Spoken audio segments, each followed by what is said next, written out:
Yo, listen up, Rue is stepping up the game, where fantasy Premier League runs in his veins. From transfers to captains, he's always on top, guiding you through every game week non-stop. They say Rue got that Salah flow. Welcome to the channel, enjoy the show. Wild cards, free hits with so much vibe. If you're hunting for success, then make sure you subscribe.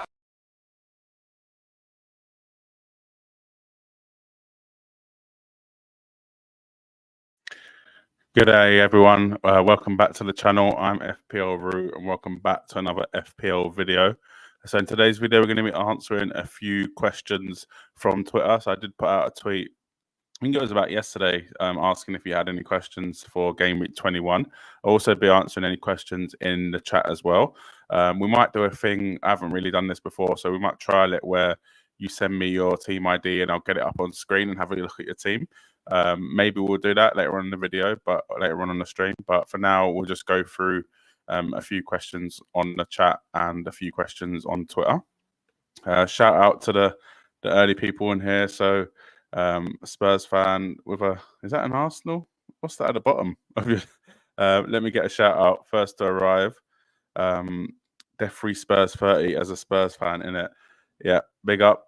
What's that though? What's that picture? Is that a cannon underneath the Spurs logo? Hopefully it's the cockerel sitting on it or stamping on it or something like that. But yeah, let me know what that picture is. But yeah, big up. Thanks for coming early, and I was a little bit late, but I needed to get a drink because it's boiling where I am in Australia at the moment. So I didn't think I'd last that long the rest of the stream without getting a drink first. So that's why I was a bit late.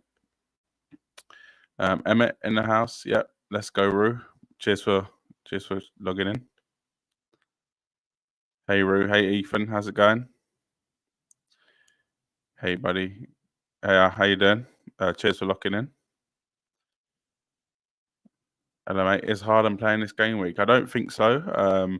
I think he'll be on the bench, though. They say, I don't know, I'm hearing reports saying that he's back in training. Then I hear reports saying that he's not back in training, he's in full training. So to be honest, I don't think they'll risk him. I don't think there's any point risking him. It's a long season. They've got loads of games. They've done pretty well with him without him, to be honest, since the Club World Cup. Obviously, Haaland's going to make them better, but for now, I don't think they would risk him. And to be honest, I don't think we are. Okay, we're going to hear from Guardiola. It says 1:30 p.m. UK time, which is 11:30 where I am, so probably like midnight, for half an hour past midnight if you're in Sydney, Melbourne. But yeah, 1:30 UK time, we should hear from Guardiola. So I'll probably wait for that, but I don't think he's going to play. He might be on the bench, but yeah, I don't think he's going to play. Good evening, hi Peter, how are you? Hopefully the Wanderers got the win. I haven't actually checked the final result, but yeah, let me know in the chat. I'll try and get it up now actually. Yeah, 1-0. Happy days.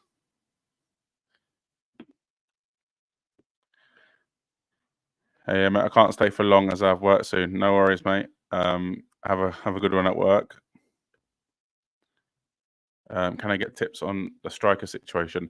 Yeah, so we'll go through a few of the different options a bit later on in the video. We'll start with a few kind of direct questions that I got on Twitter, but if I just had to list them now, we'll go into a bit more detail later on in the stream. But for now, if you're kind of looking at it as if your question is like, what is the striker situation? For me, I think it's a good time to go for 3-4-3.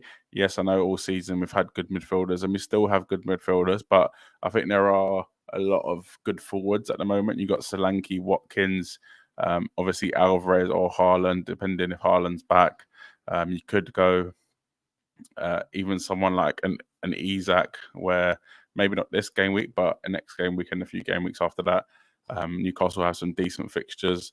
Liverpool, maybe a Gakpo and Nunez.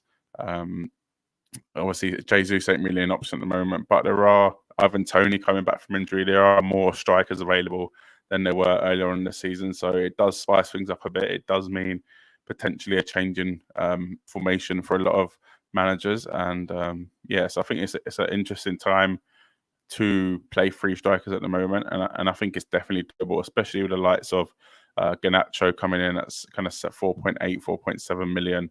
He does give you, I guess, an option that is around the Archer price to have on your bench, and he will be playing. So without Garnacho, it could have been a little bit more difficult to play 3-4-3 because you're always going to be comparing a 4.5 million or around that price midfielder to a 4.5 million forward, whereas Garnacho now has come in as kind of rivaled Archer for that cheap kind of 8th attacker role. So for me, I think it's a good time, to go 3 strikers if you can. I wouldn't be taking minuses for it, but if you do have 3 strikers, I think it is a good time to play that formation. I had Nunes, not sure. To be honest, it's hard. This one's hard for me. So I think a lot of people that might be hating on Darwin Nunes are people that have owned him quite a lot, and I guess people that have been burnt by him, have been let down by him. For me, I've only ever owned him once, and that was before the game week before the World Cup, and he scored 2. So I bought him in just for that game week because I knew obviously it was like a 1-week punt, and he scored 2 for me. So I haven't really been burnt. So I don't have that, I guess, hate for Nunes that other FPL managers have.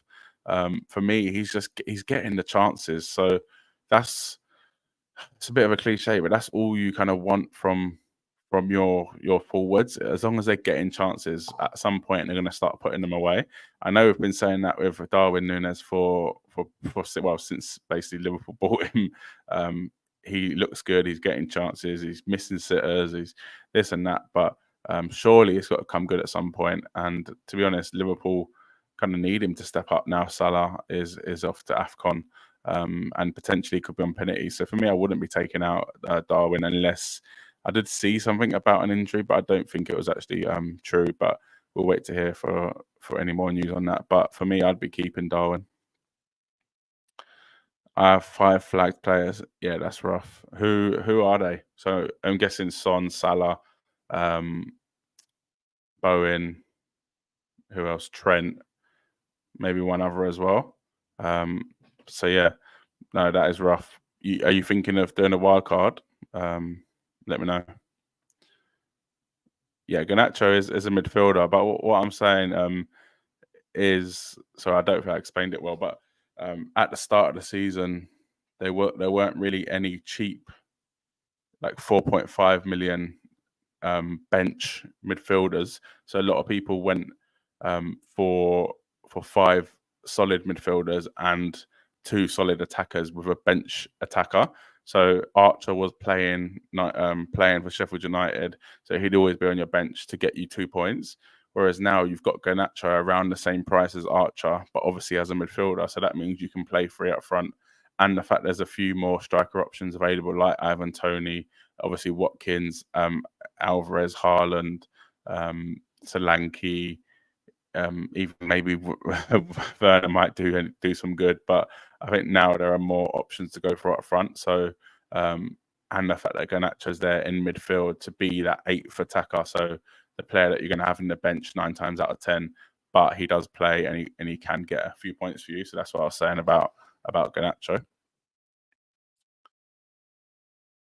No, all good. I should have explained it a bit better. Son, Trent, Salah, Dingra, Taylor, who might play. Yeah, that's rough. That is pretty rough, to be honest. What are you thinking of doing? So, obviously, it depends on your other players. You could argue one of Son or Salah out and a Dingra out, and you can get 2 mids that will play. Obviously, it's tough because if you wait, you'll know all about the blanks. You'll know about the double game weeks, which is obviously why a lot of people are not making transfers this game week because they want to have more information. So it is tough, but let me know if you've made any transfers or not, or what you're thinking. Thoughts on Toney? I think with Toney, I think he's a baller. He's on pens. Brentford potentially have a double game week in game week 25. Obviously, that's not confirmed, but potentially they'll have a double game week in 25. But for me, whereas for as an injury, you'd be like, okay, he needs to get back slowly. He's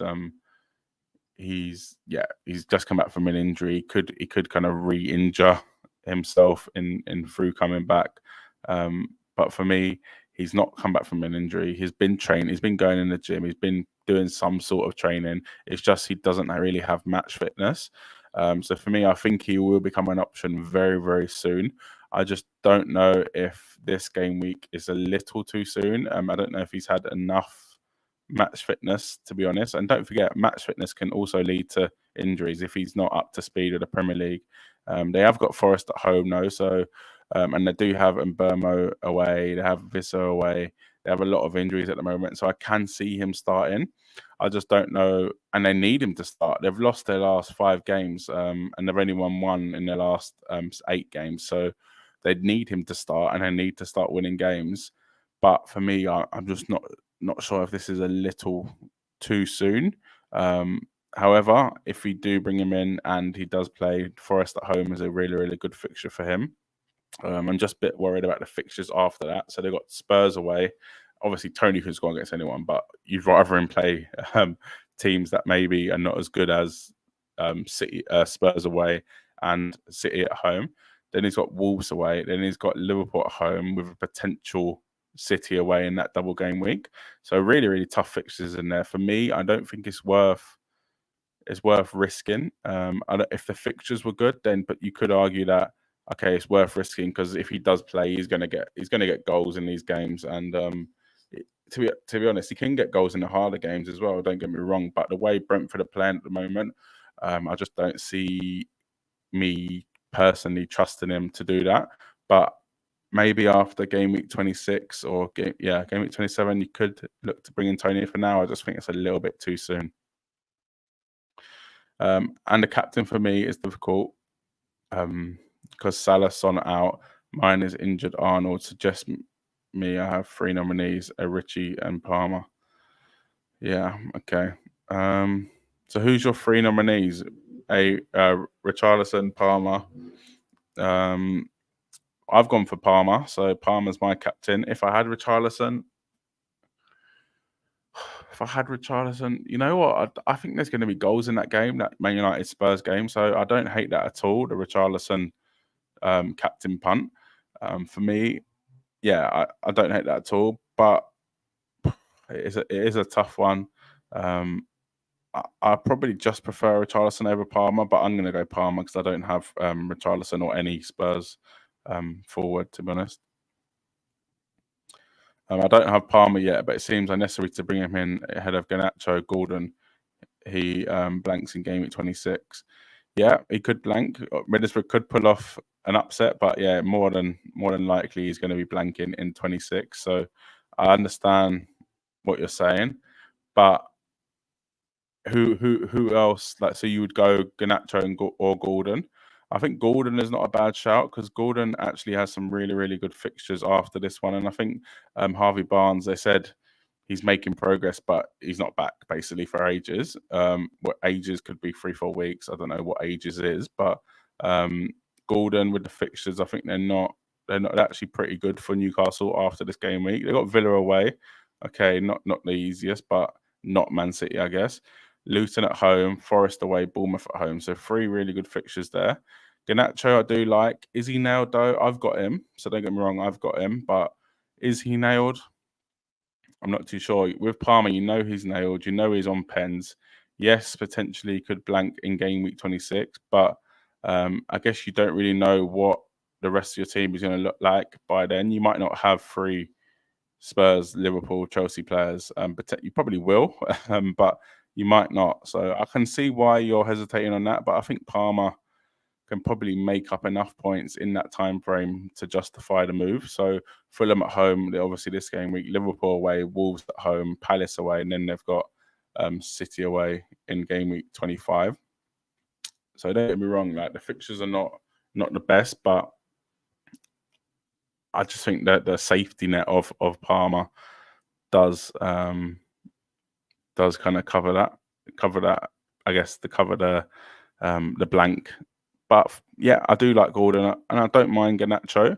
I just think only go for Garnacho if he's going to let you get better players elsewhere. For me, he's just an 8th attacker. It allows me to probably get Salah and Haaland when when Salah is back from AFCON. So that's probably the main reason I've got him. I suppose you have Onana or you sold him. No, I actually wildcarded, so he's gone out my team at the moment. I'll bring up my team after I answer these questions, but I've got who have I got? I got David Raya and Areola. So kind of regretting Raya at the moment, but I think Arsenal should be able to pull their form around. Hopefully not, but I should think they would. They will. What are your captain options for this game week and why? Struggling with Palmer and Saka. Yeah, I'm in the same boat, Palmer or Saka. I've just gone with Palmer. I think if I had to choose a forward option or a captain option, I'd probably go for a Liverpool attacker if I had one.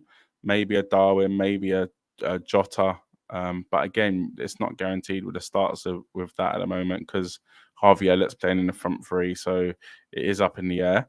For me, though, out of Palmer and Saka, I've gone for Palmer. I think it is very, very close. I just think the fact that Arsenal, I just don't trust Arsenal at the moment. I think Palace have more. I do actually really rate Fulham at the moment. I think they are being underestimated a little bit, but I just think Palace have it in them to go to the Emirates, to grind out a result, to basically give Arsenal a more of a game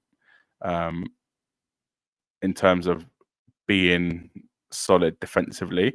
Whereas Fulham, I think they can probably beat Chelsea. I think they've got more chance of beating Chelsea than Palace do of beating Arsenal. But for me, I think Palace have more of a chance of, I guess, of keeping out Arsenal than Fulham do of keeping out Chelsea. So that's why I've gone for Palmer. The other Doherty, so I've seen a lot of people talk about him, and for me, I just think there's so many better options out there to go for than to go for someone a Luton fullback. Yes, he is very attacking, but for me, I just think there are much better options out there. Obviously, you've got the double potentially coming up, so there is a potential double for him in game week 25. But for me, I think there are much better options out there than a Luton defender. So yeah, I wouldn't be going for him. Last few of these, and then I'll get on to the Twitter questions or the X questions. So speaks to a few Brentford fans. They think he starts. Don't have any option really. Yeah, that's the whole thing. To be honest, that Brentford are struggling at the moment in terms of points and wins and players. To be honest, I think maybe more play will play up front for them if Tony don't. But yeah, I think you're right. I don't think they have a choice. It's just for me, I don't think I'd take that risk. But it's a good risk to take because Forest at home is a good fixture, but the fixtures after that are not great for Brentford. Is it suitable to use bench boost or is it risky? I think it depends on what your bench looks like, to be honest. I think it all depends, yeah. But if you have a bench that is going to play, then I think you're already getting more points than everyone else. Because I know a lot of people have 2, maybe even 3 players on the bench that are red flags. So if you've got a bench that are going to play, you're already kind of got a bit of an advantage, and you probably gain a few points just by having that. But again, it all depends on your bench. Garnacho outpace Dragusin 4-0 United. Had to do it after I saw what you were wearing. No, I don't even know if Dragusin's going to play, to be honest. Van der Ven's back, so I think he'll start, and Romero could be back. But yeah, he could play, I guess. But yeah, no, I think we'll score 5 if you score 4, if you're a Man United fan. I've been monitoring Doherty and Barkley's situation against Burnley. A bench boost for me looks appealing. For me, help me there. Yeah, let me know what your bench would look like. FPL MFS. So if Palace can win against City, pretty sure they can do something against little squad of Arsenal. London is white anyway. Yeah, very true. Lily White, yeah? Or you're a Fulham fan. I just see I don't know the way they're playing at the moment, Arsenal. I just see Palace going there and just getting something out of the game and being tight, hard to beat. Whereas Fulham, Chelsea, it could be a 2-2, it could be a 3-2. I just see there being more goals in that game, so that's why I've gone for Palmer. But I think Richarlison is a good option if people have Richarlison, or maybe a Darwin or Diaz or Jota, etc. Okay, we'll get up the Twitter questions now, but keep leaving your questions in. I'll just get this up.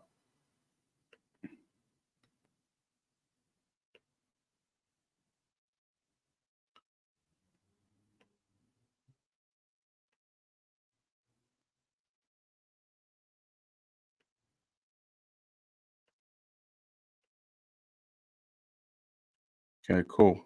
Let's make this a bit bigger.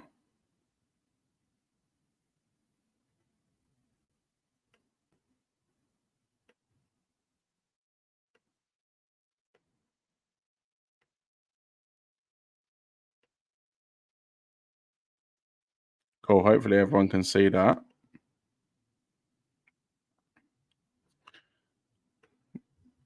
Cool. So we'll go down to the questions people have asked.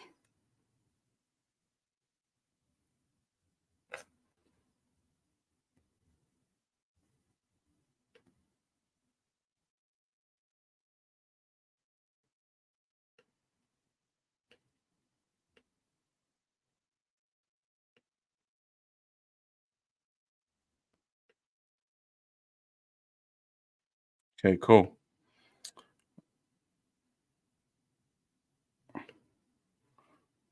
So these are the questions we've got on Twitter.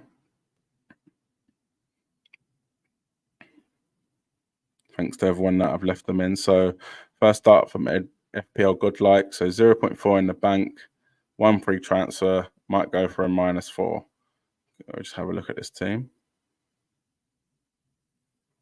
So for people that are not watching the stream, they're just listening. I know I do that sometimes. So Areola in goal, Pedro Porro, Gabriel, Gusto, Dan Burn vice captain, fair play, Bailey, Palmer, Gordon, Haaland, Solanke, Watkins, and then Salah, Son, and Kabore on the bench. So for me, you've got 0.4 in the bank, 1 free transfer. I don't think you need to go for a -4. I think you okay. It's hard though because this week it's going to be a rough week for most people. I don't think you need to go for a -4. I think Dan Burn and Gordon are going to be decent picks, kind of in the next few game weeks because they have some really really good fixtures. So I'd leave them. I'd probably take out Salah or Son, depending on who you think is going to get further in Asia Cup or AFCON. I don't think Haaland will play, so they will be able to come in for Haaland if Haaland doesn't play, whoever you bring in. At the moment, to be honest, it's hard to pick a midfielder. You could go for, like I was just saying, someone like Richarlison.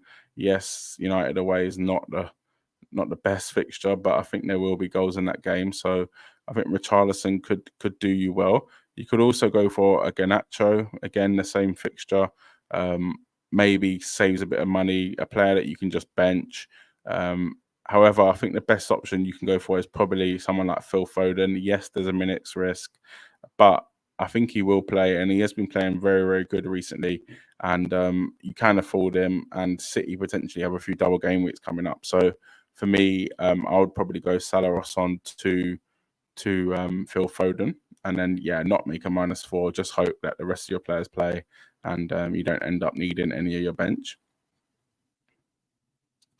Next question with Bowen, Antonio, Paqueta, Kudus. What are the chances Mubama starts?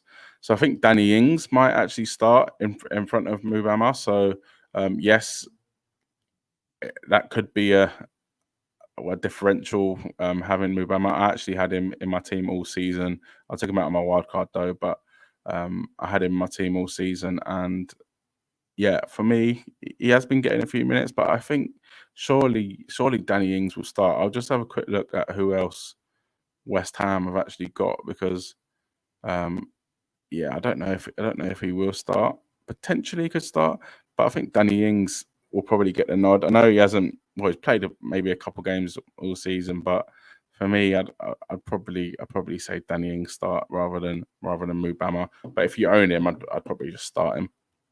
Again, it depends who for, but yeah. FPL Godwin. So use my wild card locked in. So did you just leave the question up here?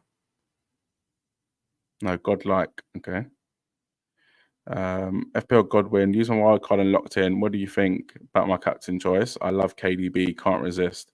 No, fair enough. Like, this game's about getting in the players that you like as well as the good players. So no, I rate that.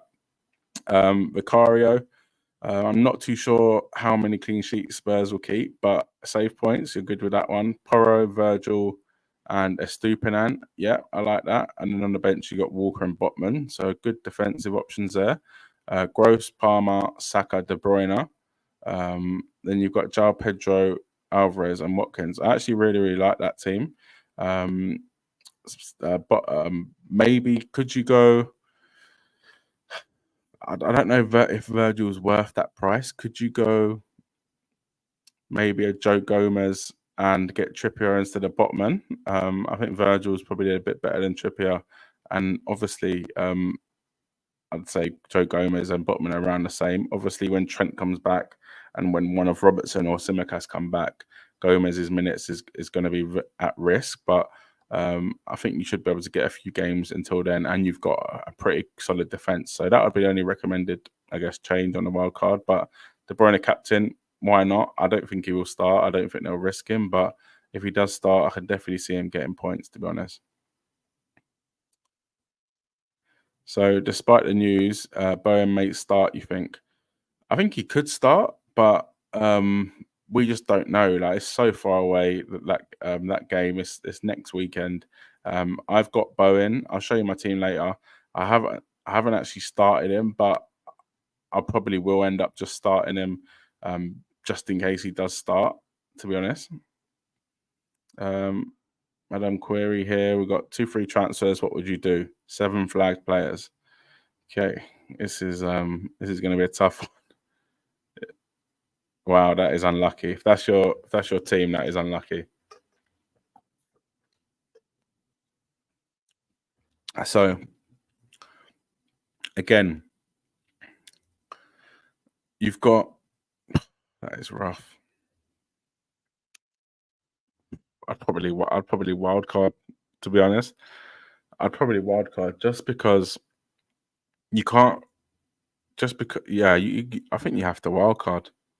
To be honest with you, you got 2 free transfers, which is annoying, as you don't really want a wild card when you've got 2 free transfers.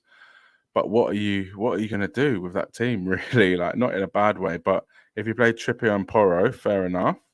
Yeah, Trippier and Porro go in. Then you got Palmer in there, so that leaves you, let's say, Trippier for Alexander-Arnold, and let's say Pedro Porro for He-Chan. So you got 3 midfielders that are injured left. Then you go Palmer for Salah. Then you got two midfielders. So you could get away with doing 2 midfielder transfers. Again, a Richarlison, maybe I won't even go. Maybe a Saka, Foden. So you could get away with doing 2 midfielder transfers and then maybe doing Trent to maybe a Kyle Walker. I think that's probably your best bet as a -4, and bringing in Foden for one of the midfielders, probably Son or Salah, and then bringing in Kyle Walker for Alexander-Arnold, and then bringing in maybe a Saka or someone around that price point, a Richarlison for one of the midfielders. You could get away with it with -4, but you're going to be left with 3 players on the bench still that are not going to be playing, and it's not even like they're just injured. They're off to the Asia Cup, and He-Chan and Son play for the same team. So if one of them's out, they're both out. So that is a rough situation.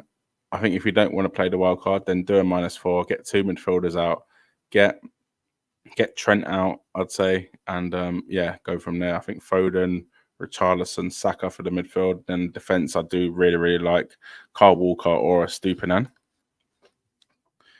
But yeah, that is very unlucky. 2 free transfers in the bank. What do you do?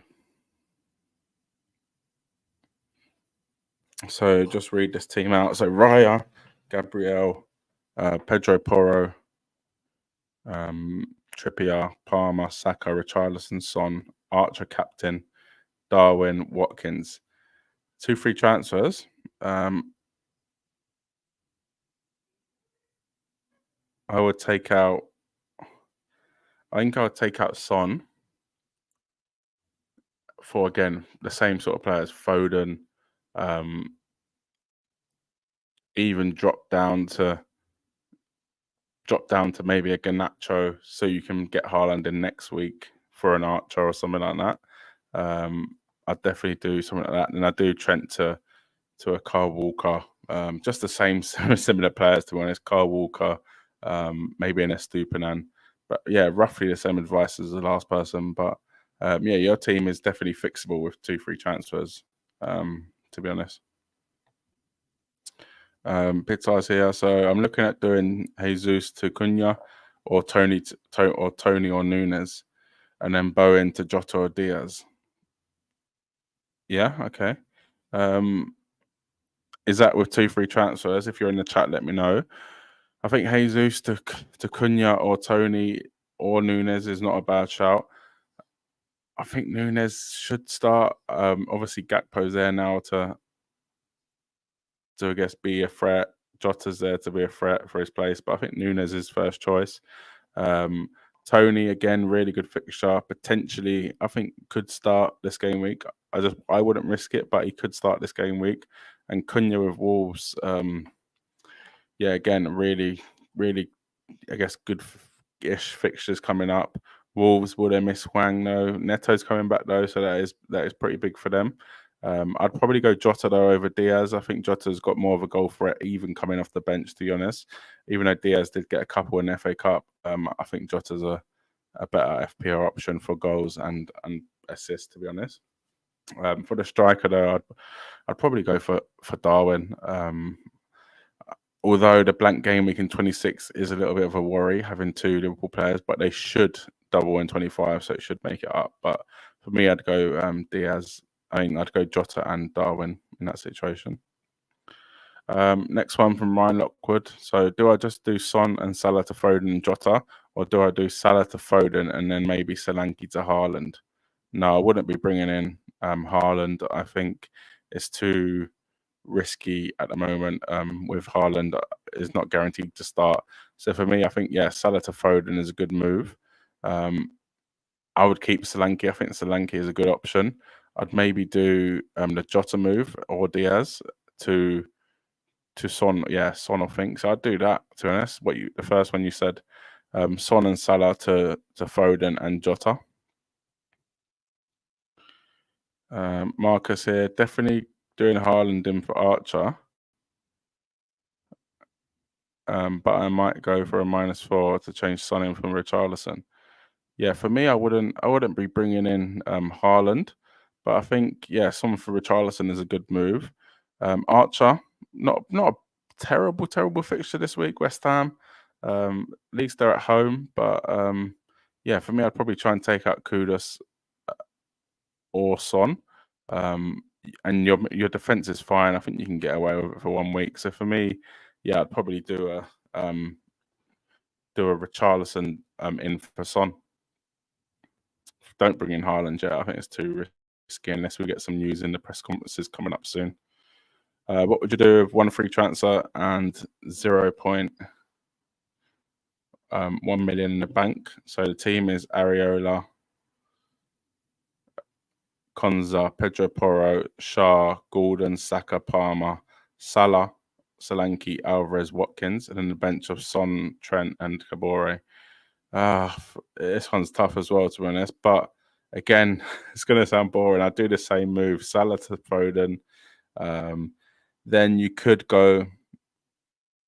Then I just do that: Salah to Foden or Son to Foden, and then just hope the rest of the players play. To be honest. Okay, question here from is that Mustafa? So 1 free transfer to sort out this mess. 7 million in the bank. Don't think I'm keen on selling Salah, if I'm honest, this game week. I'm thinking of taking Palmer for Gordon if Taylor or Pau Torres are available. No, I wouldn't be taking out Gordon, to be honest. Yes, it's a tough game against City, but Newcastle's fixtures do look really, really good coming up. For me, I'd roll.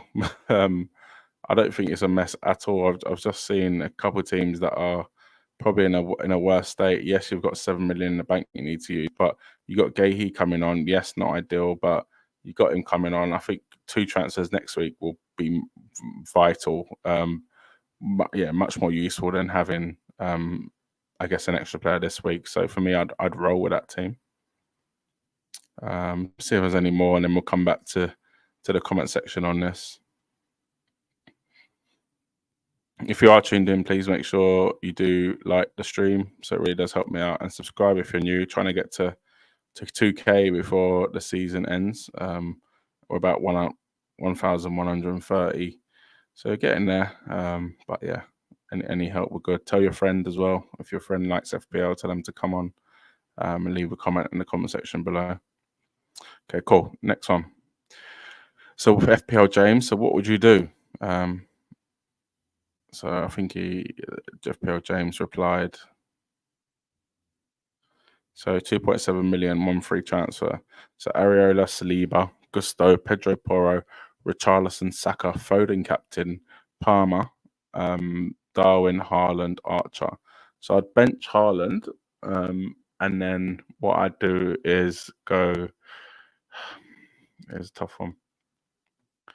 I'd bench Haaland, and because I think if you've kept Haaland this long, you might as well just keep him to his fit. To be honest with you, I'd bench Haaland and go Salah to a Jota, or what you could do is go Maguire.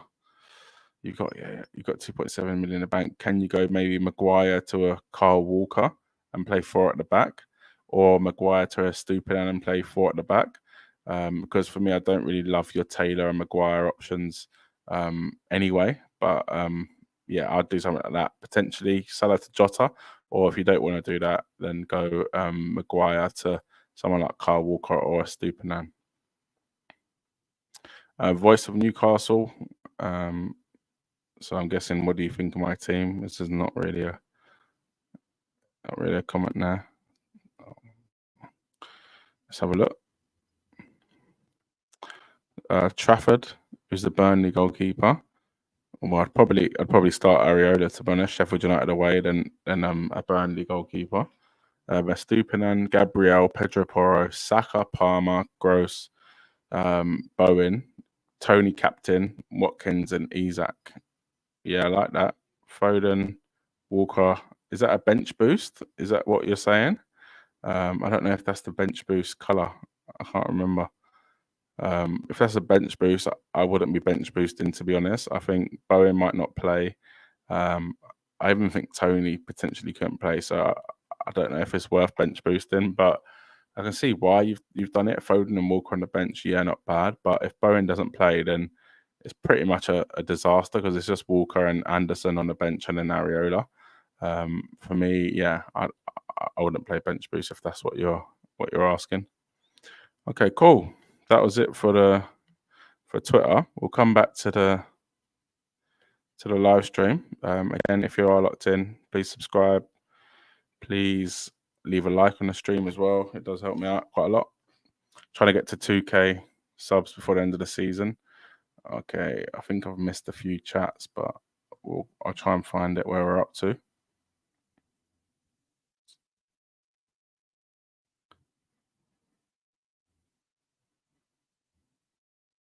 Okay. Okay,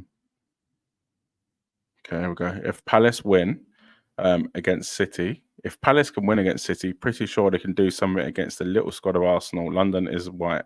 Anyway, oh yeah, I've read that one up, but yeah, sounded good. I'll read it again. My bench is Douglas Luiz, Richarlison, Barkley. Then fair enough. Then I think it's not a bad bench boost. Who's your goalkeeper? I don't know if you mentioned it already, but it's not a bad bench boost. I think there will be better ones later on in the season, but it's not a bad one. Everyone's going to be struggling to get 11 out this game week, to be honest with you. So if you can, play bench boost, you're going to gain a lot of rank, to be honest. So I don't actually hate that. Next question in from COPDI. Do you sleep naked? So if it's bloody boiling and there's no aircon, then yeah. But normally I got a little PJ set, little shorts and t-shirt. But yeah, most of the time it's just the shorts and yeah, when I'm on holiday I do. Cheers for the question. Can we see your team? Yeah, I'll try and get it up. I'll just go through these questions and then I'll get it up. But I'll get it up. Nepali, I've just uploaded my team and query. Can you please have a look? Was this on Twitter? If you just drop it in this chat, I can answer it a lot quicker. Yeah, just leave it in the chat if you can. Take a -8 or 12. Easy. Don't throw the wild card around. Yeah, fair enough. I just think like it's hard though, because if you're taking a -8 or 12 and you're getting in doubles and you're avoiding blank game week players, then fair enough. But if you're taking a -8 or 12 and then all these players are going to blank in game week 26 or they're not going to double in 25 or this or that, then it's just a bit pointless, to be honest. So I do that, but a caveat that you could say that by playing the wild card and you're getting all these players in, it's the same sort of situation. So I would definitely rather take a -8. -12 might be a bit too much for me, but a -8, if you've already got 2 free transfers, you're making 4 transfers, I think it's probably worth it. But again, if you can get out 11 this week, I think you've done well. You can just take out Son, Trent, and Chan for a -8. Yeah, that is a good option, to be honest. Oh, -4 you meant, yeah. Hey Miz, how's it going?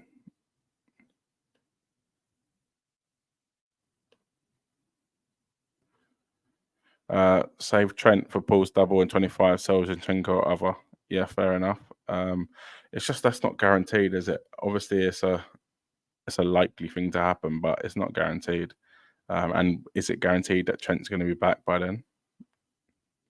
Captain Odegaard or Watkins? I think Odegaard's been stinky, to be honest, recently. I'd probably go Watkins, even though you could argue Odegaard's fixture's better. Both not on penalties, well, unless Saka gives Odegaard one. But for me, I'd probably go Watkins, even though away at Everton's not great and Villa's away record's not great. I just think Odegaard's been pretty stinky recently, so I wouldn't go Odegaard. What about Mubama? Will he start this week? What do you think?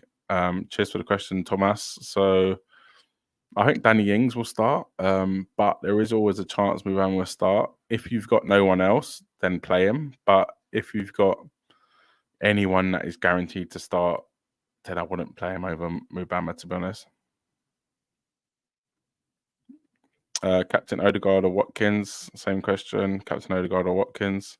Yeah, so I'd go Watkins. I think Odegaard's been terrible this game week, this season, to be honest, and I just don't trust Arsenal, so I'd go for Watkins. Yeah, cool. 2 free transfers. So hopefully I answered it in that section. Son to Douglas Luiz and Trent to Stupinan or Walker to Gabriel or Walker or Gabriel have Saliba. Won't be able to keep Salah and get Haaland back for Alvarez or Isaac. I think Trent to Stupinan or Walker. I don't think go double Arsenal defence. I don't think they've shown enough, to be honest, to warrant having a double Arsenal defence. And I do like Kyle Walker a lot. And I think if City do get the double, I think he'll be a really good asset to have. Stupinan, good fixtures. Brighton's defensive record, not great. They did keep their first clean sheet in game week 20, but attacking returns, yeah, amazing, and a really good fixtures. So I think Stupinan or Walker.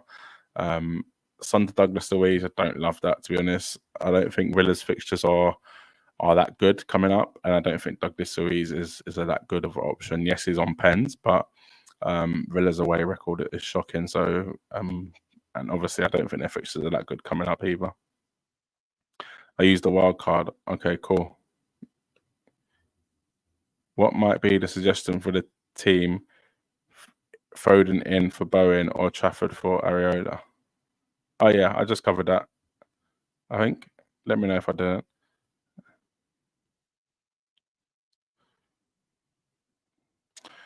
My goalkeepers are Vicario and Allison. Wow, very strong. Very strong goalkeepers. Probably the best 2 goalkeepers in the league this season, to be honest. So, yeah, very strong. I'm not sure you need. Obviously, I wouldn't be making a goalkeeper transfer, but I'm not sure you need 2 goalkeepers that strong. But it's always nice to have. Is Tony a good captain option this week? I think if he starts, yeah, he's probably one of the best. But I think there's things you need to consider. Like, I think Brentford's form is shocking. They've won 1 in the last 8. Loads of injuries. Vissa, Bremo's off. Just their whole team is a bit of a mess at the moment, to be honest. So can Tony come in and revitalize them and I guess take them to safety, score goals, hit the ground running? Yes, he can. I'm just not sure it's worth the risk with captain option. But if you think he's going to start, then I think he is the best captain option, if that makes sense. Who's captain between Martinelli, Foden, Palmer, Richarlison, Alvarez, Solanke? I think Alvarez, to be honest. I mean, not Alvarez. I think Richarlison. I think Richarlison is one of the best captain options. Yes, it is a tough game, and I don't think it's going to be an easy win for Spurs. But I can just see there being goals in that game, to be honest. I think Martinelli has been shocking this season. Potentially might not even start, to be honest. Foden, again, a good captain option, I'd say. But will Newcastle turn up? They've got a few more players back from injury. They've got to start turning things around, to be honest. Otherwise, Eddie Howe's job is at risk. So for me, I just probably wouldn't risk going City against Newcastle away. We know how good that crowd can be, and yeah, for me, I just wouldn't risk that. Palmer, I'm going Palmer. Don't really love it, but he's the probably best player I have, as I don't have Richarlison. Alvarez, again, same situation as Foden. Or if Haaland's even back on the bench, could that limit Alvarez's minutes? Could De Bruyne limit Alvarez's minutes as well? I guess same applies to Foden. So Alvarez, not for me. And then Solanke, I just wouldn't captain a player against Liverpool. Yes, Solanke's a baller, but I think Liverpool's defense has been pretty good this season, so I wouldn't go for that. So for me, I'd go for Richarlison and maybe a Foden if you are thinking that Newcastle are not going to turn things around.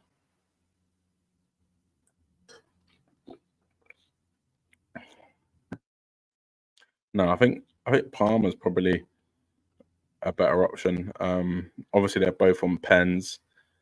Douglas Luiz, you could say, he does play in a better team. But I think Palmer is just that more attacking from I guess an outfield point of view, and we can get goals that are non-penalty goals. So for me, I'd go. I think Palmer's probably more consistent and probably a better option than the Douglas Luiz. So we've got Salah to Foden and bench Gordon, or roll transfer, play Gordon. I think roll transfer. Yeah, I think City have been conceding goals this season, to be honest. I do think Kyle Walker is actually a decent option for the next few game weeks, but I think Gordon can get a goal against City. So yeah, I'd probably play Gordon and roll. So yeah, just finish off your chat. So inclining towards rolling, as I think there's a lot of info would be available over the next 2 weeks or so. Comments, thanks. Yeah, no, I agree. The info we're going to get in between game week 21 and 22 is so vital that it's worth playing Gordon against Man City, is the kind of answer of it. Please make sure you do like the stream. I'll keep going with the comments until we, I guess, stop getting comments. But please make sure you do like the stream. We're on 12 likes, so if we can get it up to 15 likes, that'll be really good. And subscribe to the channel if you are new to the channel. Let me know if you are new as well, and I can explain a bit more about the channel and what sort of videos I make. Hello, mate. Good morning. Just tuning in, watching from Hayward, California. Hello, Cali.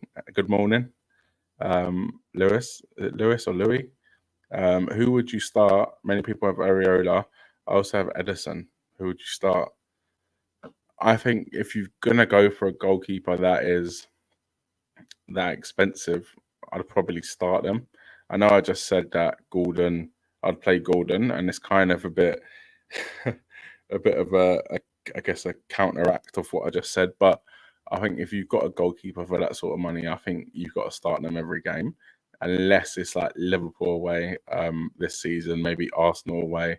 But you could argue Areola has the better fixture, so that is a tough one, and Areola will probably make more save points than Edison. That is a pretty tough one, but I would start Edison, to be honest. I think City, they've looked pretty good the last few games, and I can see them start going on a run, winning 1-0, winning 2-0, grinding out results. So I probably would go for Edison, even though I did just say that I would play Anthony Gordon. I think West Ham will concede anyway, to be honest, without the players they're missing. They're missing Bowen, Kudus, Paqueta. So for me, yeah, again, Bowen could play, but they are missing a few players. So for me, I'd go for Edison just because I'd be a bit stubborn about having a goalkeeper for 5.5 million and whatever it is, and benching him. Still got Salah, got Foden, Saka, Bowen, Gordon. Who should I replace Salah with? I'd probably go for a Jota or a Richarlison. Again, Richarlison's a tough one because both of them are tough because they're probably both going to blank in game week 26. So it is rough. If you're worried about that, then maybe a Pascal Gross. Brighton have some really, really good fixtures coming up. To be honest, or if you're after a bit of a wild pick, maybe a Fulham, a Willian. It could be a bit of a differential if you are looking for someone like that. But yeah, it looks like you've got quite a good few players there. Richarlison or Jota, but again, it's tough with the blank in 26. But again, they could double in 25. So that is a tough one. But I'd probably go for someone like Pascal Gross or Richarlison or Jota. Best midfielder for 6 million. Yeah, so that is a tough price point, to be honest. Pascal Gross again is just over that. I'll just have a quick look because I did have a few in my head, but I forgot if they were just over 6 million or not. I'm pretty sure they were. So midfielder, 6 million. So really, for that price point, I think for me, I just been loving the look of Fulham's fixtures. Yes, Chelsea this week, but it is a derby. Anything can happen, really. I'll just sort by the price just to have a look. Okay, cool. 6 million.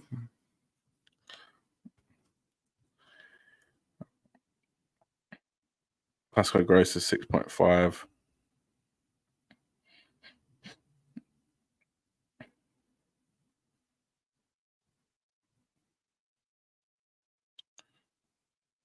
Pedro Neto, Cole Palmer, around that price point. Pedro Neto could be a good one. Again, Eze actually, I do like Eze a lot, to be honest. Yes, Arsenal away, which is not ideal, but then you've got Sheffield United at home, Brighton away, Chelsea at home, Everton away, Burnley at home. So mixed bag of fixtures. I'd probably go for someone like Neto. The fixtures are not great though, but maybe a Neto, maybe a Palmer if you don't have Palmer. It is tough around that price point. If you can get a bit of money to go a bit more expensive, then you could go. I think Pascal Gross is probably the best option around that price point. But if not, I'd go Palmer if you don't have Palmer already, and maybe even someone like Eze. Start Cunha or Walker. I'd always start the attacker, to be honest. I know, yeah, Walker is playing well. He can get attacking returns, but he's not really an attacking fullback, I'd say, anymore. So for that reason, I'd go Cunha. This is my team. So Darwin. So, right, this is my team. Okay. So Darwin, Raul, João Pedro up front. Midfield is Foden, captain, Douglas Luiz, Richarlison. And then Walker, Virgil, Udogie, Doherty. Potentially move to a Stupinan. Vicario, help me for their 3 subs. Alisson, Barkley.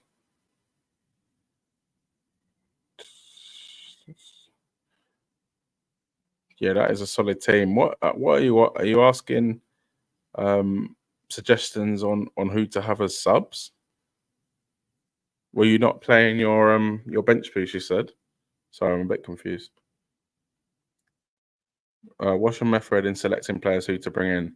To be honest, mainly it is fixtures. I do look at form, but for me, it's heavily done on fixtures and I guess good teams. To be honest, I just did a podcast. It's not out yet on chasing the upside. Ben from Chasing the Upside's channel, talking about like my thought process behind picking players. So that'll come out soon. But basically, I got asked this question on that channel, and my main thing is fixtures and trying to think of smart players to bring in. So, for example, I actually used this example in that video. Son was playing on the left for the first 3 game weeks. I knew that there's no way he'd continue playing on the left. Richarlison was having stinker after stinker. I thought that we've got to try Son down the middle. We just have to. And we did that. We did try Son down the middle, and I brought him in before game week 4, and then in game week 4 he scored a hat trick, got like 2 assists against Burnley. So I couldn't have done that without, I guess, looking and watching the games and seeing where tactical changes can come in, and then at the same time looking at fixtures, because I would never have done that move if Spurs didn't have good fixtures. I'd be like, okay, he could move in the middle, but they don't have the fixtures to back it up. So for me, it's tactics of the teams and fixtures. Richard, my man Foden, is that your captain? My man Bowen from Robert. My subs, Alisson, Barkley, Emerson, Palmieri, and Palmer. Bench boost is a good opportunity.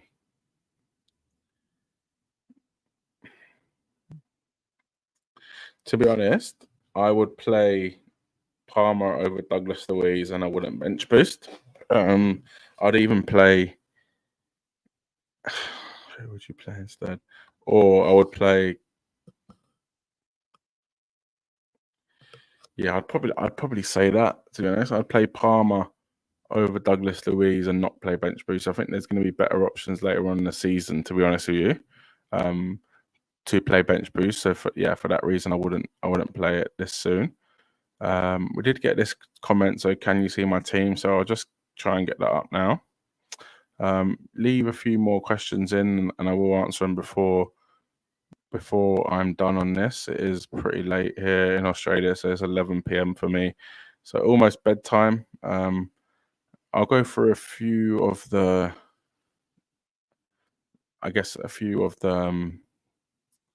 what's it called? The managers' press conferences before we go as well, just to have a look. But then I'll get on my team. I'll do that now.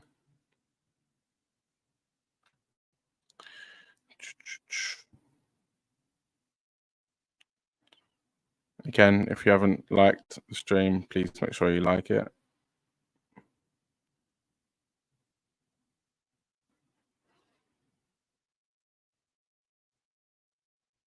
Okay, cool.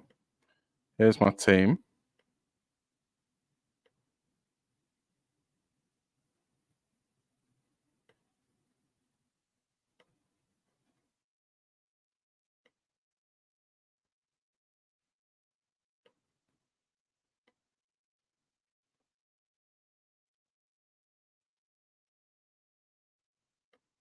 Okay, cool. So this is the team.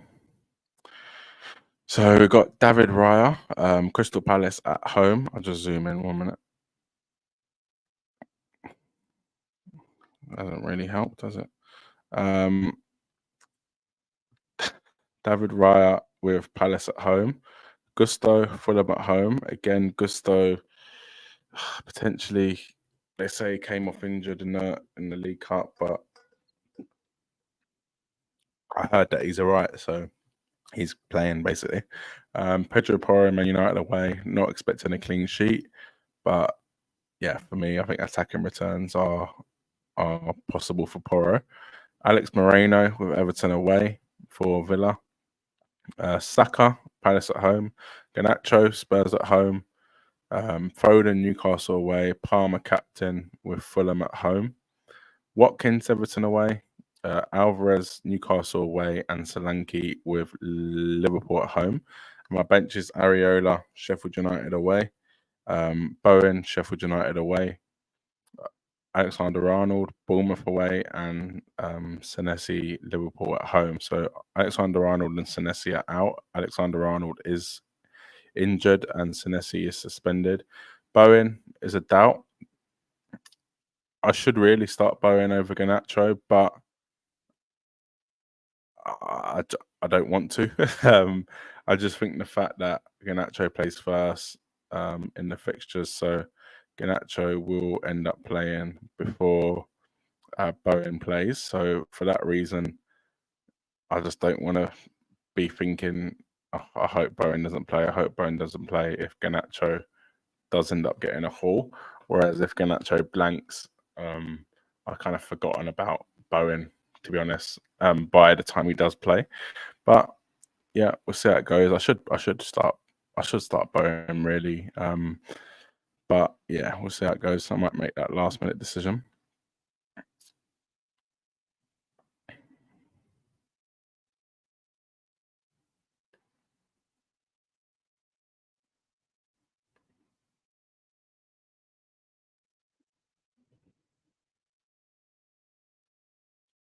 Okay, we'll do a few questions again.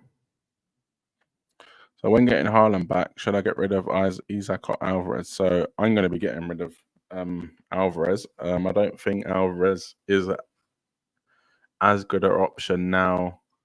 De Bruyne is back and Haaland's back. I think they both challenge him for his place, to be honest. So for me, I'm going to take out Alvarez. And I think Isaac has some good fixtures coming up after this City game. Palmer 5.7, yeah, absolute bargain. Gordon 5.8, DRB 6.5. Yep, David Luiz 5.6. Yep, some very good options there. Let me know if there are any more questions. I'll try and get up the press conferences now, and I'll read them out and I'll show them on screen. So if we have any team news, you'll be able to see it.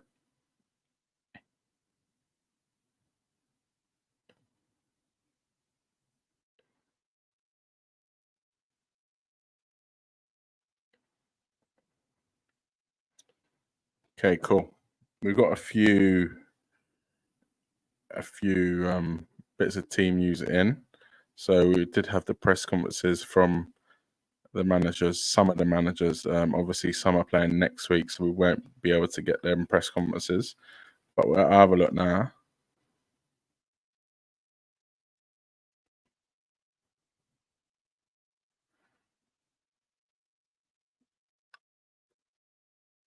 Cool. So I'm just getting them up, the press conferences. Again, if you are just joining us, please make sure you do like the stream, subscribe to the channel. Do like 2 to 3 videos every week. And trying to hit 2K subscribers before the end of the season. Okay, cool. I'll get it up on screen now, actually. It'll be a bit better.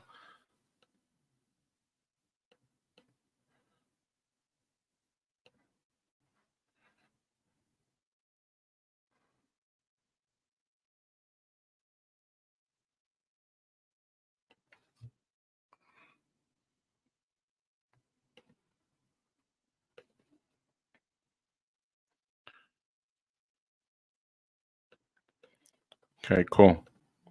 Here comes the team, some of the press conferences.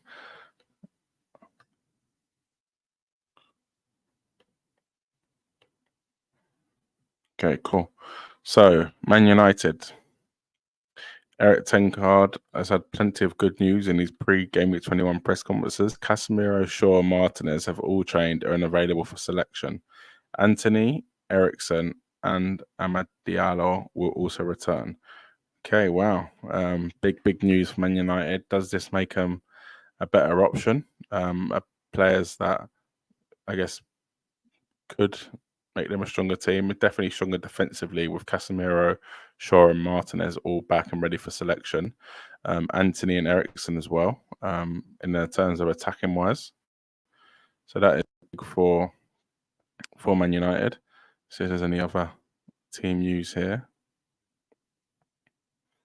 So Newcastle, Joe Linton will miss a number of weeks with thigh strain. It isn't good. It is an injury that will see him miss a minimum of 6 weeks. It's a real blow for us. So not good news for Newcastle. Joe Linton is a massive part of that team and a big player for them. So that is a huge miss. But it does make Gordon a better option as Joe Linton sometimes can play on the left.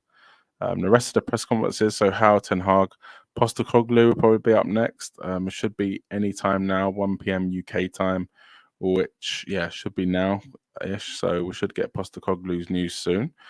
If I'm still on stream, I will get that up and reveal that as soon as that does come in. We're just getting the last few questions. Well, I won't go if there are questions, so keep them coming in. And also, can you let me know where you're from? So it doesn't have to be specific, just what country. I like to see where people are tuning in from. Does make it pretty cool. So I'm in Australia, but I am English, so that's why I sound like this. But I'm currently in Australia. Current team: Trent, Porro, Colwell, Senesi, Powell, Torres, Salah, Son, Saka, Palmer, McNeil, Watkins, Alvarez, Wood. That looks pretty solid to me.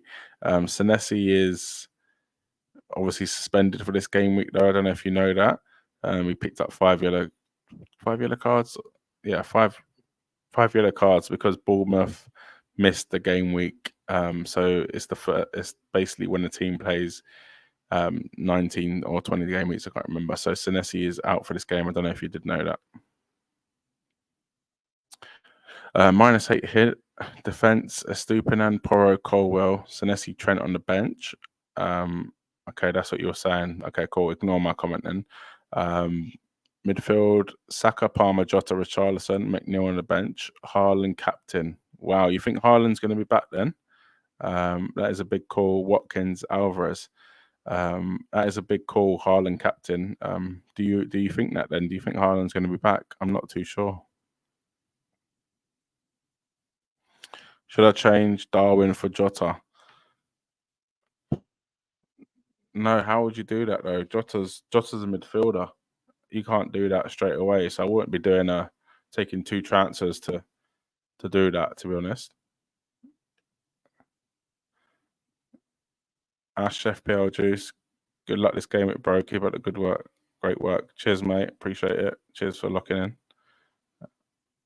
If you haven't, I'm sure you will know about FPL Juice, but if not, go check out FPL Juice. I think the only live studio FPL show on YouTube. So I was on there as a guest in July, August time. No, yeah, it was August. It was at a time before the game week started. Game week 1 started. So I was on there as a guest. So definitely go check them out. It's at a horrible time in Australia. So sometimes I catch it before work, which is a big one. But yeah, you can always watch it back anyway. But yeah, good show, that one. Thanks for the excellent stream. Cheers, mate. Cheers for locking in. Yeah, I'm ready to go to bed, to be honest. 20 past 11 p.m. I had a long day at work as well. So busy at the moment. Anthony back means no Ahmad. Yeah, who's that? Is that the youngster? What's his full name? Stockholm, Sweden. Oh, nice. Yeah, I've been watching a few YouTube videos about Sweden recently. This yeah, YouTube. I don't really watch them that much. My partner really watches them, to be honest. Like, she loves them, but well, I like them too, to be honest. But they just they're in Sweden. They're doing like a few weeks in Sweden, and it looks so good over there, to be honest. It looks a bit chilly, but yeah, it does look good. I've heard it's really expensive in Stockholm, but yeah, no, that's cool. If I'm ever in Stockholm, I'll hit you up. I'm watching from Manchester, UK. Yes, Manny on the map. Big up. Yeah, I love Manchester. We used to go like a group of friends once a year, to Manchester for a night out. Yeah, no, I think Manchester's a cool place. Are you City or United or neither? Imagine you're neither. That'd be jokes. Do you think it's time to sell Watkins, or is he set and forget? I don't think he's set and forget. I don't, to be honest, I don't really like Watkins as an FP option. I know I've got him in my team. I just don't. I think for his price, I don't love him. I think he's a player that you have to kind of set and forget, because you can't really predict his scores. He sometimes will get 2 pointers for 3 GAMEWEEKs, then he'll get 15 pointer, then a 20 pointer, then a 2 pointer. So you can't really predict him. And I think Villa's away from is a little bit worrying, and he's not on penalties. So I don't think he is a set and forget. I just think the lack of forward options in FPL as a whole this season has meant that Watkins is actually a really, really good option. I think when Tony's back, maybe when Jesus starts firing, if he does start firing, then I don't think, and I think they can kind of do better than Watkins, to be honest. Cool. We've got another comment here. So Darwin, Raul Jimenez, João Pedro. Should I change my forwards? I have a suggestion. Watkins, Alvarez, Solanke. Watkins, Alvarez. I think it depends. I think the bottom one is probably a bit boring. Like, it's the boring way to go. I think a lot of people have that bottom three. That is my strike force, the bottom one: Watkins, Alvarez, Solanke. The top one is actually, I really like the top one, to be honest. I'd go for the top one. I think it depends what kind of person you are, what kind of player you are. I think the top one is much more adventurous. Raul Jimenez, Fulham have some really good fixtures coming up. So do Brighton. And Darwin, again, number 9 for Liverpool. If he does start, I think he will. I think he's the first choice, to be honest. So I think that front three does look really, really good. João Pedro's on penalties as well. Raul Jimenez should be on penalties. And Darwin potentially could be on penalties now without Salah. Watkins, again, not on penalties. Alvarez, Haaland's back soon. De Bruyne is back. Could that impact his playing time? Solanke, I do really like. But for me, I'd probably go for the top one. Something a bit different. Expensive and chilly, you got it. No, I feel bad now. No, but it does look really nice there, to be honest. I went to New Zealand over like Christmas time, and it kind of reminded me, even though I've never been, but it reminded me of like Sweden vibes, like mountains and more like Switzerland, I'd say. So I don't know if to be honest, I've only ever seen videos of Stockholm and Sweden, but I remember my mate, I've got a funny story. My mate he's an Arsenal fan, and he went to the Arsenal Östersund game, and they had to stay in like it was like freezing. It must have been like February time, and he had to stay in this like ice hut to watch the game, because there wasn't really like accommodation near I hope I've pronounced this right, Östersund. And then they said they went and stayed in Sweden and did a few nights in Sweden, and they said it was wild. It was a good night out, and really good place. Just expensive and cold, really. But no, it's a part of the world I haven't been. I haven't really gone. I said this the other day, but I don't know if it's true. But I haven't really gone north. To be honest, only north of in England. I haven't really gone to any countries like Norway, Sweden, Finland, etc. I've only ever gone, I guess, flown south. I haven't gone to US either. So yeah, no, it's interesting. I'm watching from Africa, Nairobi, Kenya. Yes, big up. Is there a lot of Spurs fans in Nairobi? Yeah, big up Kenya. Are Kenya in AFCON or didn't qualify? I'm neither, haha. The only London club to win 2 Champions Leagues. The only London club to win 1 Champions League as well, to be fair. But yeah, no, fair enough.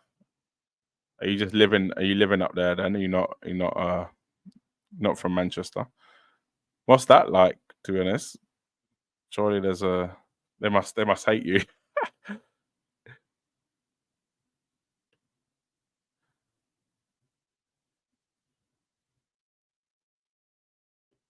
By the way, does your football interest include Football Manager? To be honest,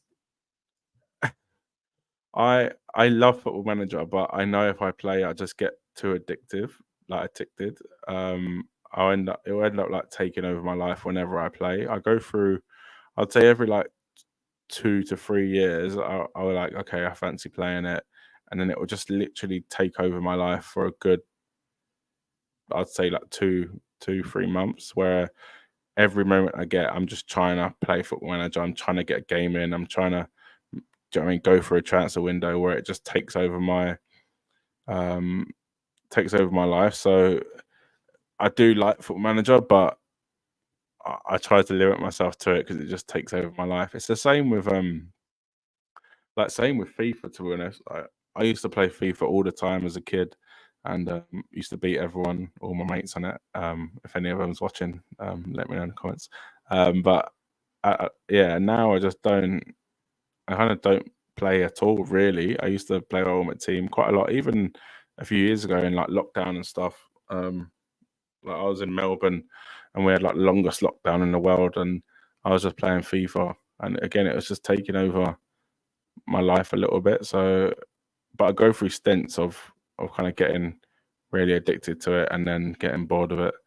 But it would be good to.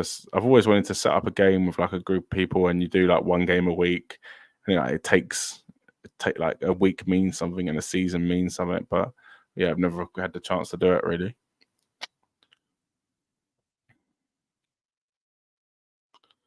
Do we appreciate the most active person in the chat? Yeah, no, appreciate it.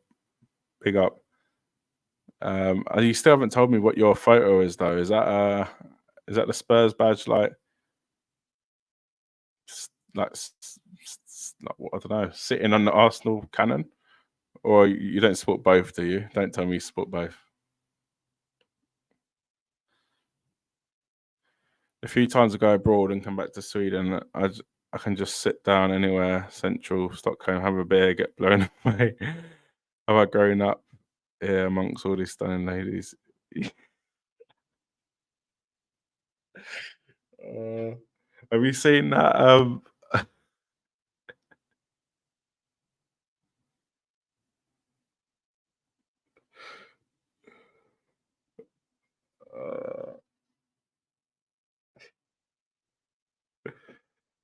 have you have you seen that video? Oh, that is funny. So the few times I go abroad and come back to Sweden, I can just sit down anywhere, central Stockholm, have a beer, and get blown away.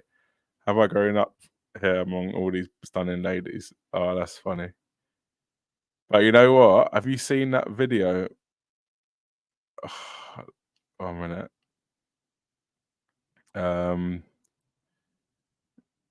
It's England fans and Sweden fans going at each other. It's like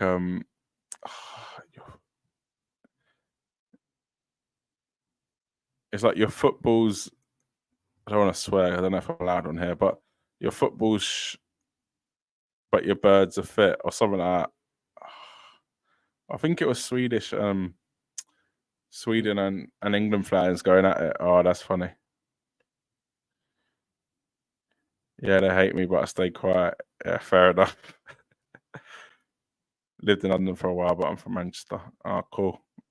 Yeah, nice. No, Manchester's cool though. And the Trafford Centre's massive. I remember that from going up there. But yeah. At least you get. Hopefully, you could try and get like a few tickets for whenever Chelsea play out there. I know it's probably impossible to get. Grass is never greener. Yeah, fair. Yeah, fair. I don't know. I don't know.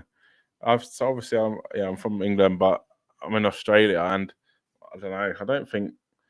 I think the grass is pretty greener over here. To be honest, I'm not probably not here forever, but definitely while I'm here, I'm pretty sure it's greener. But I do miss home a lot. Obviously, the fam and friends and that, but also just the little English things that I never knew were things I'd missed. Like even their chips are different over here, or they don't have prawn cocktail crisp, or just Yorkshire puddings, stuff like that. To be honest, or even beers. Like you do get pints over here, but it's not. It's I guess sometimes they don't really do them, or they don't have certain things. Yeah, it is a bit different, but yeah, it's true. Your home's your home at the end of the day, and sometimes it's hard to yeah to go somewhere else. Really, I'll get out of this comment. I would leave UK for Australia every day until Sunday. Yeah, but you know what? When I left, it wasn't even that bad. Like it wasn't like I hear this all the time. That everyone's like, yeah, once you go to Australia, everyone says they're not staying there, but they end up staying there and living there forever. To be honest, they've got it very good over here. To be honest, I won't lie, and I don't think they realise it either. Just the fact that I feel like in the UK everyone's trying to rip you off, whereas over here I feel like they actually like look after. I guess they kind of care a bit more about their people. It's more expensive, but they get paid more, so I think it works out better. And obviously the weather does help, even though I'm sweating now because it is summer and I'm pretty far north, so it does get very, very hot, but I'll get used to it, to be honest. But home is home. Do you know what I mean? If the fam and friends are here, then I'll probably end up staying here, but forever. But they're not. So, no, that's funny. My photo is yeah, fair enough. Good photo. Good photo.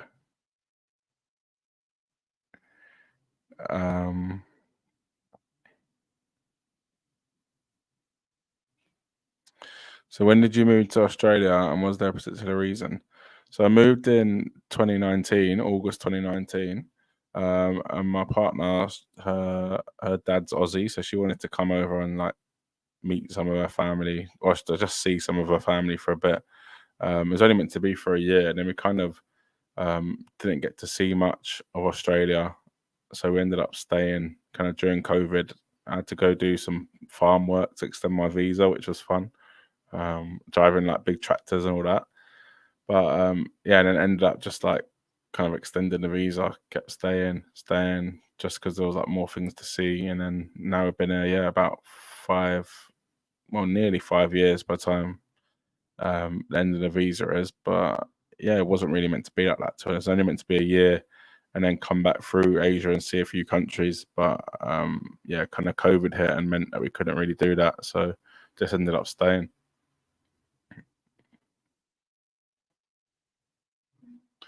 The only reason Manchester United can attract players today is huge paycheck. The town looks boring. Neighbourhood city is way better. Going down. No, you mean the town looks boring? Would you? No, Manchester's popping. Manchester's a good city. And yeah, city. I guess. The neighbour city is way better. Yeah, obviously they'd pick Manchester City over Man United at the moment, but I think Man United still holds weight. No, do you think they've lost that now? You don't think Man United are attracting players because they're Man United anymore? Yeah, let me know. That's a good conversation. Here in Kenya, we have Man U, Arsenal, Chelsea mostly, but it's all about passion.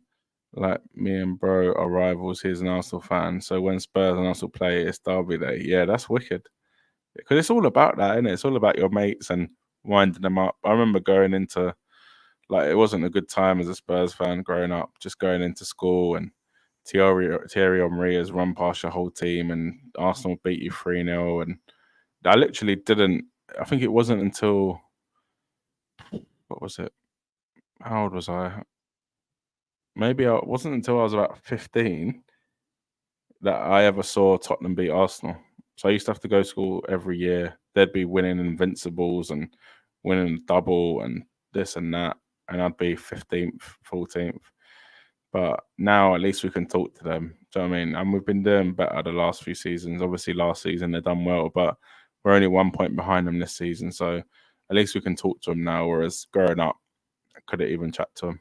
Just had to really just had to rely on Man United to stop Arsenal from winning the league, to be honest. So really, we're kind of a bit of a glorified Man United fan just to make sure Arsenal didn't win stuff. Question: are you a Spurs fan? Yeah, Spurs fan. Who's your favourite player this season? That is a tough one, but I think Sarr. I think Sarr's been very, very good. I think where I think Basuma's been good, but I think since he got that red card, I don't think he came well, and he got another red card again.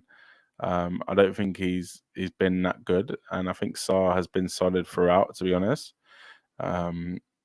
So I'd probably go favourite player Sarr. I think Son has been good. Vicario's been very, very good. I'd say probably I guess Vicario's probably been one of our best players. Porro's been alright, been good, to be fair. They've all been pretty good. But I'd probably say Sarr and probably Vicario has been my favourite players. Again, a doggy has done well as well, but it hasn't been I guess a chance to well, there hasn't been many left backs out there, to be honest.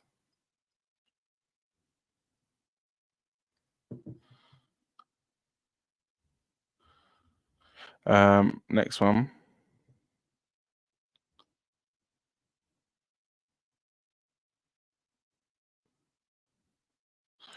I've watched United since Zlatan played there and wondered where the winner mentality has gone. Also read comments from Sanchez Ronaldo about the culture they have there since the man Ole. Yeah, it is. It's been tough though when you go from such a successful manager in Sir Alex to anyone really. I think it's tough. Like the way I actually admire him quite a lot. I know he wasn't my manager, but I do admire him quite a lot. Yes, I think his leadership style was a bit tough, but I think in that day and age, that wasn't a bad thing. And I think it's hard for any club to recover after that. Look at Arsenal as well after Wenger.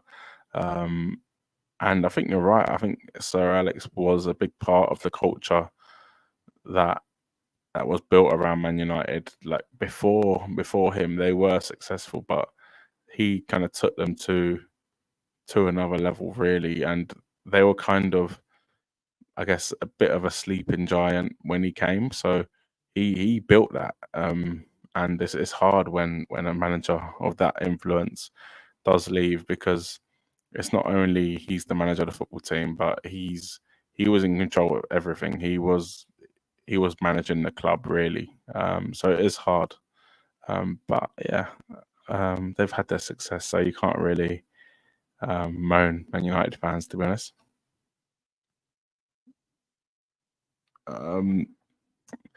How do you think with Trent down, Szoboszlai already out, Salah missing, it will affect Liverpool?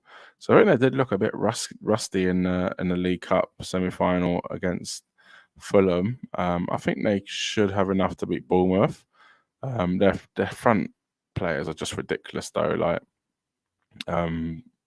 Jota, Darwin, Gakpo, Diaz. Midfield is looking a bit light. McAllister's going to have to step up.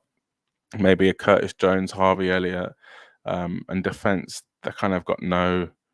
They're struggling. Maybe that Bradley might have to play, or if Robertson or Tsimikas is back soon. So they are struggling. Big players missing, especially Trent and Salah. But I think up front they can probably cope without Salah. Trent is a big miss, especially with the left back Robertson and Tsimikas out. But I think they will get through, because really, by the time kind of they play game week 22, I think they will probably have a few players back, whether that be Robertson, Tsimikas, Trent, etc. Okay, next few comments. So Kulusevski, if it was only footballing IQ, he's up there. He's very good, to be honest. Sometimes I wish he was a bit more selfish. I think if he was a bit more selfish, he could actually score more goals. But no, he's a very good player, and I do really like him playing in the field kind of number 10 role while Maddison is injured and Lo Celso is injured. So no, he is a very good player, to be honest. I faced criticism growing up. Spurs womb to tomb. Yeah, exactly. Exactly. Someone's got to do it, eh? Don't worry, good times to come. Big Ange is gonna get us a trophy, I think. Maybe not this season, but yeah, next season I can feel it. For me, it's Pedro Porro. Yeah, he's had a very good season, to be honest. When he first came, I thought, okay, this guy's good, but he can't really defend. Yeah, he's had a very good season. To be honest, they all have. Maybe the front line hasn't been great. Like Brennan Johnson, I think he's done all right. Richarlison started to do all right recently, but definitely the wing backs, the full backs are a standout. Vicario is a standout, and obviously Van de Ven before he got injured. And yeah, I think Sarr's being underestimated quite a lot. With Werner in and with Maddison, Son, Lo Celso come back, what would your fave front three? Number 10 would be Madders, I guess. Yeah, number 10 Madders.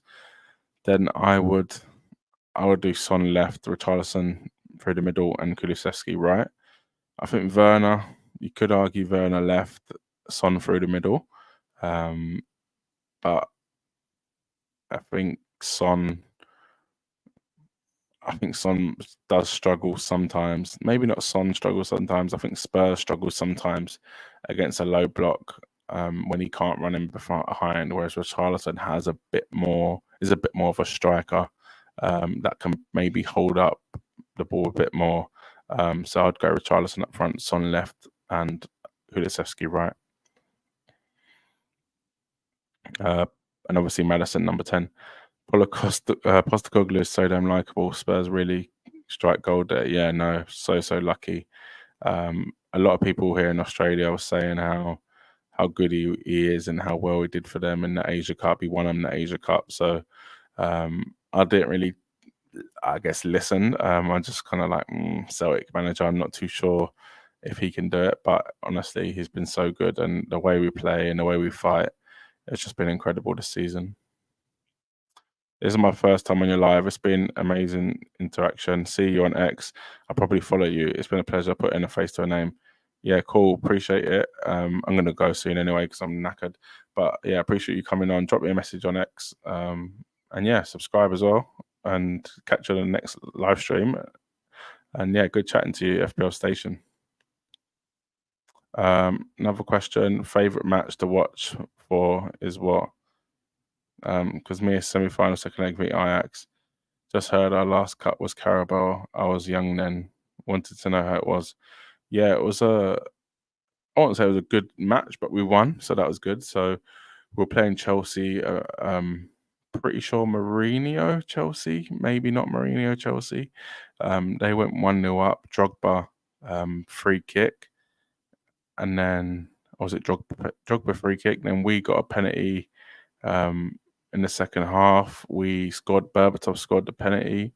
And then in extra time, we kind of had I think it was a corner free kick. Jonathan Woodgate went up to head it. Czech punched it. It went off Jonathan Woodgate's head. Went in. We won. We should never have won that game, to be honest. Chelsea were a really good team at that point. So yeah, that was our last cup win. I was young as well, to be honest. I was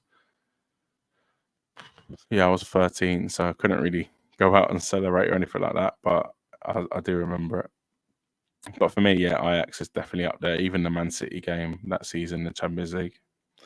Been a Liverpool fan. I obviously love Klopp the most, but after it has to be Ange. What a man! Yeah, you can't not like Ange. I think, especially the way he deals with the media, just the way he tells it how it is. I think, yeah, I love the way he does that, and especially the other day when they were like, "Do you imagine yourself holding trophies?" And he's like, "I don't need to imagine. I've done it, mate." Love that. I just love the way he deals with the media because they ask stupid questions sometimes. To be honest. When Madison is back, can Ange squeeze Kulu, Madison in the middle and have Son, Solomon on the wings? Will that leave Tim open at the back?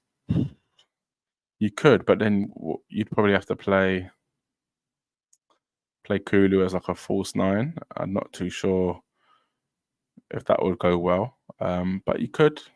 Could even go Brennan Johnson on the wings. I think if you had another forward in that, or you could go Madison number 8.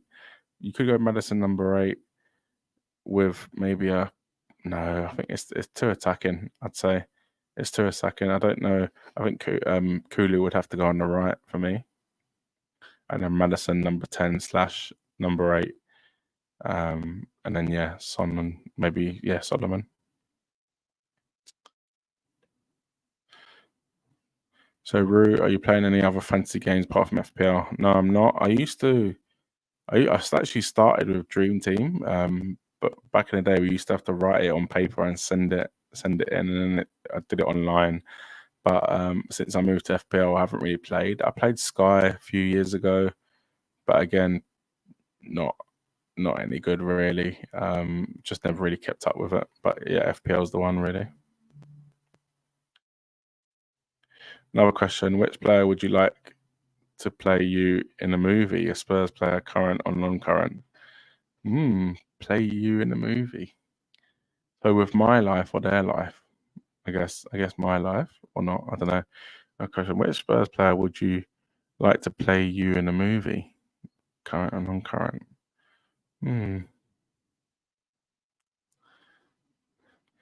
I don't know. Who would I like to play me? Who looks like me? I don't know who looks like me, to be honest. Maybe like Eunice Kabul. Does he look like me? But maybe Eunice Kabul. Or I used to get called Tom Huddleston in school just because the fact that I kind of never really run, but I could pass the ball quite well. So maybe. What about you? Let me know. That's a good question. I think Brennan is really good as well. Looks like Ange likes him quite a lot. Does not drop in that much, if I remember correctly. No, it's true. If he's been fit, he pretty much does play either on the left or right. There's been a lot of criticism online about Johnson recently, and I don't really get it. I think he's done well. Obviously, he could do more, getting more goals and assists, but it's brand new team. He's still young. I like Brennan Johnson a lot. The addition of Brennan and now Werner, there will be some running in the wings. Yeah, looking forward to that, to be honest. With the Werner transfer, I don't know if it's what we need. I think we need a striker, like a number 9 that is a full on number 9. I think Werner is a winger / number 9. But to be honest, it can't do any harm. And if Son's going to play down the middle, Richarlison's going to play down the middle, then we need someone on the left. Solomon's out injured. Obviously, Son's Asia Cup at the moment, so we do need someone ASAP. And I think, Brennan Johnson and Burn on the wings could cause some chaos, to be honest. How about not a player, but Ange playing you? Do you think I look like Ange? A lot of people have said that. He looks like my dad, to be honest. If you saw a picture of my dad. Here's Ange. We can all see that. Sorry for that. I was talking about Phillips. No, it's funny. No, it's funny. I've been said that a lot. It is funny though, because I'm got Greek heritage. I'm in Australia. So there is a bit of a link. You never know. But my dad I think my dad looks like Ange quite a lot. But hopefully I'm the younger version of Ange because I'm nowhere near his age. Hopefully say that. But yeah, you said I'm his son, so I'll take that. That was it for this live stream. I'm going to go to bed now because I'm knackered. Cheers for everyone that's joined in, asked all the questions, even the non-FPL stuff. Yeah, make sure you do subscribe to the channel if you're not, and like this video.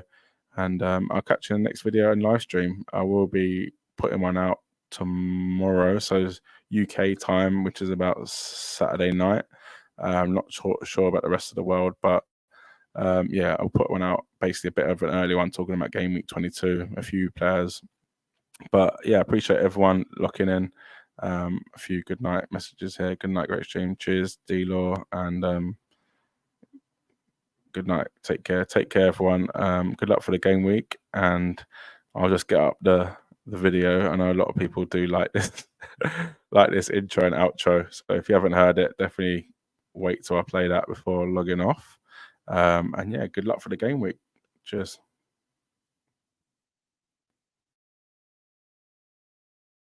Yo, listen up, Rue is stepping up the game, where fantasy Premier League runs in his veins. From transfers to captains, he's always on top, guiding you through every game week non-stop. They say Rue got that Salah flow. Welcome to the channel, enjoy the show. Wild cards, free hits with so much vibe. If you're hunting for success, then make sure you subscribe.